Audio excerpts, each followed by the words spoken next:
Good morning students. आज मैं आपको ऑर्गेनिक कंपाउंड्स की नेमिंग करना बता रही हूँ। वेरी वेरी इंपॉर्टेंट बेटा, आगे भी आपको ये काम आएगी। Naming of hydrocarbon. तो सबसे पहले नेमिंग में हमें क्या पता होना चाहिए? Word root. वर्ड रूट क्या रिप्रेजेंट करती है बेटा? Number of carbon atom. अगर एक कार्बन है किसी भी कंपाउंड में तो उसके लिए वर्ड रूट क्या लगेगी? मिथ। उसका नामकरण करने जा रहे हैं, एग्जैक्ट पता बताने जा रहे हैं, उसका नाम बताने जा रहे हैं। 2 कार्बन के लिए इथ, 3 के लिए प्रॉप, 4 के लिए ब्यूट, 5 के लिए पेंट, 6 के लिए हैग्स, 7 के लिए हेप्ट, 8 के लिए ऑक्ट, 9 के लिए नॉन और 10 के लिए डेक यूज वर्ड करते हैं। और कार्बन कार्बन सिंगल बॉन्ड के लिए सुफिक्स, देखो एक वर्ड रूट होती है, एक सुफिक्स होती है। अब इसमें वर्ड रूट क्या है? मिथिथ, prop, but, pent, hex, oct, सबके लिए वर्ड रूट सेम रहेगी। बट अगर कार्बन कार्बन सभी कार्बन में आपस में सिंगल बॉन्ड है तो क्या वर्ड रूट प्राइमरी सुफिक्स क्या हो जाएगा? एन। ठीक है। अगर डबल बॉन्ड है कहीं पे प्रेजेंट, अगर फर्स्ट पोजीशन पे है तो उसकी पोजीशन लिखने की ज़रूरत नहीं है। अगर फर्स्ट के अलावा कहीं और प्रेजेंट है तो हमें विद पोजीशन लिखना पड़ेगा वर्ड रूट के बाद इन। तो सिर्फ हमें डबल बॉन्ड को प्रेफरेंस देनी है, सिंगल बॉन्ड लिखने की ज़रूरत नहीं है। अगर ट्रिपल बॉन्ड है, ओनली ट्रिपल बॉन्ड प्रेजेंट है, तो अगर फर्स्ट पे प्रेजेंट है तो क्या लगेगा? सुफिक्स आइन। क्या लगेगा? आइन। तो नेक्स्ट है नेमिंग ऑफ सैचुरेटेड कंपाउंड। देखो सिंगल कार्बन है, एक कार्बन कार्बन के 4 बॉन्ड बना सकता है कार्बन सिर्फ। क्यों 4 बॉन्ड बना सकता है कार्बन? देखो बेटा ध्यान से, कार्बन का एटॉमिक नंबर Z जो होता है वो होता है 6। ठीक है। KLM देखो 2 4, आपको पता है K में 2 आते हैं और L में 6 आते हैं, 8 आते हैं टोटल। बट यहाँ पे कितने? 4। तो लास्ट जो बैलेंस शेल है, लास्ट वाला शेल है, उसमें कितने इलेक्ट्रॉन है? 4 इलेक्ट्रॉन है। किसके पास? कार्बन के पास। तो कार्बन के पास 4 इलेक्ट्रॉन है, उसको 8 करने के लिए कितने बॉन्ड बनाने पड़ेंगे? 4 और बॉन्ड बनाने पड़ेंगे। तो carbon is tetravalent in nature. Carbon कौन see nature? Tetra word use करते हैं 4 के लिए। वेलेंट मतलब 4 कोवेलेंट बॉन्ड बनाता है कार्बन, इसीलिए कार्बन को बोलते हैं हम टेट्रावेलेंट। क्या बोलते हैं? टेट्रावेलेंट। कार्बन ने 4 बॉन्ड बनाने हैं, कार्बन की वैलेंसी 4 है, मतलब वो 4 ही बॉन्ड बना सकता है, उससे ज़्यादा बॉन्ड नहीं बना सकता। ठीक है। तो कार्बन के हमेशा एक अगर बॉन्ड उसने कार्बन के साथ बना लिया तो 3 बॉन्ड वो बाकी की जो वैलेंसी है वो हाइड्रोजन के साथ पूरी करता है। समझ गए आप लोग ये ध्यान से? अब देखो एल्केन का जनरल फॉर्मूला है CnH2n+2। ये है एल्केन का जनरल फार्मूला CnH2n+2। n क्या रिप्रेजेंट कर रहा है? Number of carbon atom. अगर n का नंबर 1 है तो 1 पुट करो जरा n की जगह। 1 1 1 क्या आ गया? CH4। CH4 का स्ट्रक्चर कैसा होगा? कार्बन। कार्बन के 4 बॉन्ड उसने किसके साथ बना लिए? हमेशा कार्बन के बाकी के 4 बॉन्ड आपने किसके साथ बनाने हैं? हाइड्रोजन के साथ।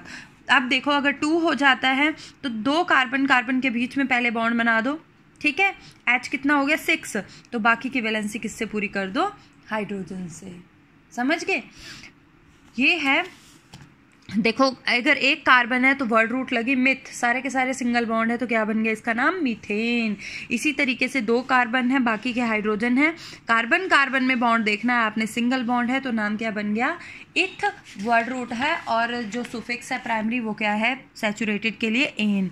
तो 3 के लिए बाकी के हाइड्रोजन से वैलेंसी सेटिस्फाई हो गई, तो 3 के लिए वर्ड रूट लगती है प्रॉप, और जो प्राइमरी सुफिक्स है वो क्या लग गया? एन। ठीक है। 4 के लिए ब्यूट एन, 5 के लिए पेंटेन, 6 के लिए हेक्सेन। इसी तरीके से आप बाकी सबका नेम कर सकते हैं। बट IUPAC नॉमेनक्लेचर फॉर ये मैं आपको बाद में कराती हूँ, पहले मैंने आपको सिंपल करवाए हैं।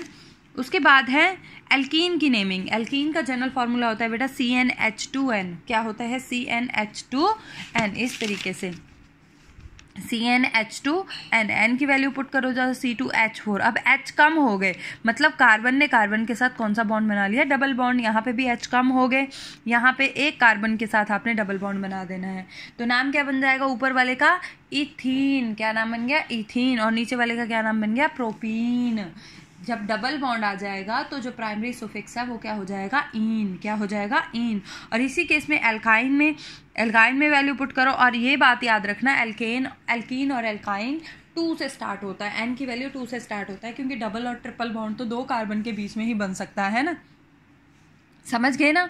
तो ये है एल्काइन। तो इसका नाम क्या हो जाएगा? 2 कार्बन के लिए वर्ड रूट इथ, ट्रिपल बॉन्ड है तो उसके लिए क्या बन जाएगा, इथाइन। क्या नाम बन जाएगा, इथाइन। ये देखो मैंने अच्छे से आपको यहाँ पे सारी नेमिंग करवाई हुई है। ये देखो सिंगल बॉन्ड के लिए methane, ethane, propane, butane, pentane, hexane, heptane, octane, नोनेन।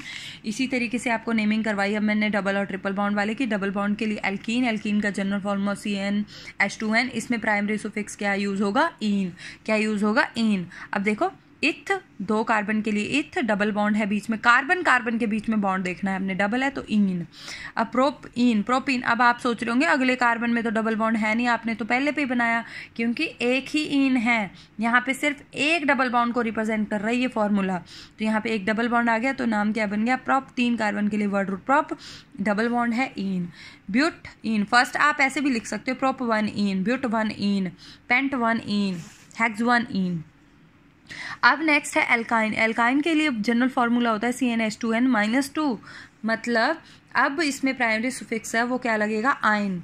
तो 2 के लिए वर्ड रूट क्या होगी, इथ, ट्रिपल बॉन्ड है कार्बन कार्बन के बीच में, आइन, इथाइन। प्रोप 3 कार्बन के लिए और कार्बन कार्बन के बीच में ट्रिपल बॉन्ड है, प्रोपाइन, ब्यूटाइन। इसी तरीके से पेंटाइन, हेक्साइन। आई होप आपको ये अच्छे से समझ आ गया होगा। बेटा जितना करवाया उसको अच्छे से समझो, अच्छे से करो। ये बेसिक है, अगर आपको ये समझ आ गए तो फिर आपको साइंस समझ में आ गई।